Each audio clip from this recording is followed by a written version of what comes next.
বীরভূমের সিউড়ি ৬ নম্বর ওয়ার্ডের খসড়া ভোটের তালিকায় জীবিত ব্যক্তিকে মৃত দেখানোর অভিযোগ উঠেছে। তৃণমূল কংগ্রেসের দাবি, সিউড়ি পুরসভার বাসিন্দার গঙ্গা মাল জীবিত থাকা সত্ত্বেও তাকে খসড়া ভোটার তালিকায় মৃত হিসেবে চিহ্নিত করা হয়েছে। রবিবার সিউড়ির বিধায়ক বিকাশ রায়চৌধুরী অভিযোগ করেন, এসআইআর পদ্ধতির মাধ্যমে পরিকল্পিতভাবে সাধারণ মানুষকে হয়রানি করা হচ্ছে। গঙ্গা মালের মেয়ে দেবী মণ্ডলের অভিযোগ, অফিসার একবারও তাদের বাড়িতে আসেনি। খসড়া তালিকায় মায়ের নাম না থাকায় তারা দিশেহারা হয়ে পড়েছেন।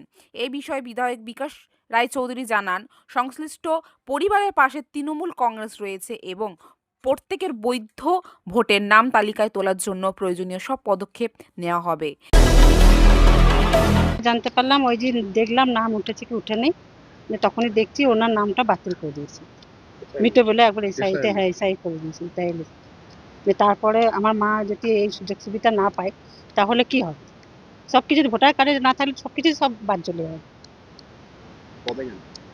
জানতে পারলাম এই 2-4 দিন আগে।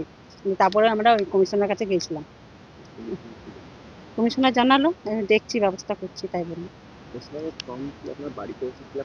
না, অন্য ওরা বাড়িতে আসেনি, ওইখান থেকে নিয়ে এসেছিলাম, এক জায়গায় বসেছিল, ফর্ম নিয়ে এসেছিলাম, না বাড়িতে আবার ফিল আপ করে দিতে গেছিলাম, নিয়ে বলছে ভুল আছে, আবার ফিল আপ করে আমার বাড়িতে দিয়ে আসতে।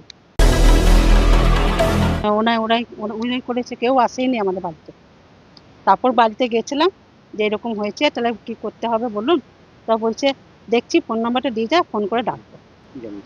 ওই বলছে যে ফোন নাম্বারটা দিয়ে তা তো হতে পারে না, তাই বলছে জমা দিয়েছি কিন্তু তা তো হতে পারে না, কিন্তু বেশ ফোন নাম্বারটা দিয়ে যান, আপনারা আমার দেখছি অফিসে ব্যবস্থা করে ফোন করবে।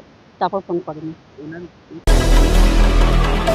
127 স্পটে গঙ্গা মাল, ঠিক আছে, উনি জীবিত এবং শারীরিক অসুস্থতায় ভুগছেন, বাট উনি কিন্তু সুস্থ অবস্থায় মানে চেয়ারে বসে আছেন। এমতো অবস্থায় আমাদের ওয়ার্ডের যিনি ছিলেন বিএলও, তার নাম হচ্ছে বনেনী রায়, ওনাকে সমস্ত ডকুমেন্টস দেওয়া হয়েছে এবং উনি হার্ড কপিটাও রিসিভ করে দিয়েছেন। তার সত্ত্বেও ওনাকে ভোটার আমাদের এসআইআর লিস্টে যেটা দেখাচ্ছে ওনাকে মৃত ঘোষণা হয়েছে, কিন্তু বর্তমানে প্র্যাকটিক্যালি আপনারা যদি কেউ লাইভ টেলিকাস্ট করেন দেখবেন উনি চেয়ারে বসে আছেন এবং উনি জীবিত অবস্থায় হয়ে আছেন। তো ওনার ভবিষ্যৎটা কী হবে? উনি যে সরকারি সুযোগ সুবিধা পান, তাহলে ওনার ভবিষ্যৎটা কী হবে? এটা কি বলতে পারবেন কি? আমার তো মনে হচ্ছে যে হয় সিস্টেম, না হলে বিএলও, হয় সিস্টেম আদারওয়াইজ বিএলও।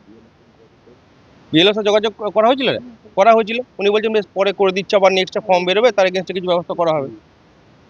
আলটিমেটলি না, এখন যদি ওনাকে মৃত দেখানো হয়েছে তাহলে আলটিমেটলি উনি কিছু পান না, অসুস্থ ব্যক্তি, সরকারি সুযোগ সুবিধা মাত্র একটা ভাতা পান, একটা বয়স্ক